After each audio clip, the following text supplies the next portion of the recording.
Hi, my name is Jen. Let's talk about the binary choice tactic. Have you heard of it? The binary choice tactic. Are you a feminist? The answer can only be yes or no. And if your answer is no, you're a bigot. If your answer is yes, you're in the clear. You're good. You made it. You answered right. But you also have to buy into all of the rhetoric that stands behind that term in this modern world. Let's try another example. Do you believe in climate change? If your answer is no, you're again a bigot. If your answer is yes, then you obviously have to buy into all of the leftist solution and into the panic. But this is not black and white, right? Rarely is anything black and white, and in this question, there is actually no panic needed. This is a tactic that the left is using very well. Greta Thunberg has finally come to America, but in Sweden, we have dealt with this climate panic for over a year now. And I have to say, on behalf of sane Swedish people everywhere, we are sick and we are tired of it. I am tired of hearing about it, I'm tired of reading about it, and I'm tired of talking about it. And yet here I am. Why? This video is really not going to be about climate change. This video is really about the fall of Sweden and how it's so damn convenient that Greta Thunberg came from here. That she's the prophet of panic, all the while Swedish citizens have been told to sit down and shut up for so long. Sweden has never been safer, has been the slogan from the media and the establishment. And I am not here to censor myself. I am not here to talk around the issue. It is quite clear to everyone that has been paying attention that our issues stem from mass immigration. It is laughable that our government calls itself feminist while it's quite clear that women and children are the ones who are suffering in the most gruesome ways. I deem rape and suppression of freedom to be the most heinous of crimes that are happening within our borders today. One could say that all of the Swedish government is left-wing. Still, the right wing, who are really just center Democrat in American standards, are as recently as yesterday got called racists for acknowledging that we can't put the entire suffering population of the globe into Sweden. Sweden seems to want to save the world and burn itself in the process. In a political debate between the parties in parliament, the increasing gas prices were discussed. It was quite clear that the Green parties just want to raise the gas taxes until people just don't drive cars anymore. Completely ignoring that so many of us live in small, rural, remote towns or even outside of them. It is common, just like in America, that households own 2 cars to take their kids to school and themselves to work.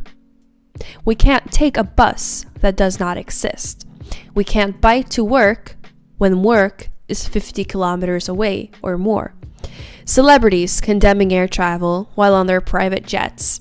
Rich influencers wanting government to take on dictatorship strategies to implement green ideas. Rich politicians condemning plastics while their party hands out plastic ring covers with their logo on it.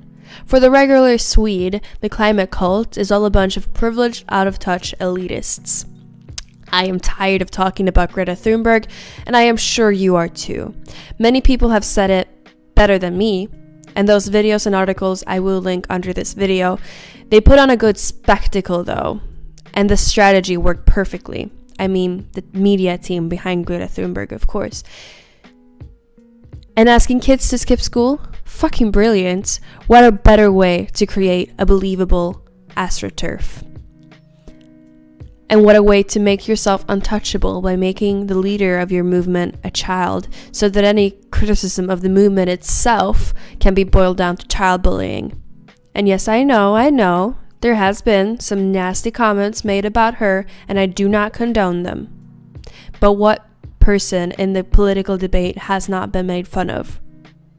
For years and years, the Swedish media and the establishment has warned us about the rise in racism and white nationalism. For years and years, the Swedish Democrats and their voters have been labeled racists for talking about issues with mass immigration. And now we are here. The issues are severe, and a couple of months ago, it peaked when a woman, while carrying her baby, was shot in the head and killed.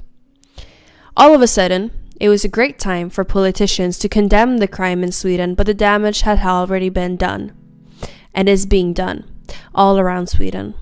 See, what happens when you bring in more people into your country than your country can handle?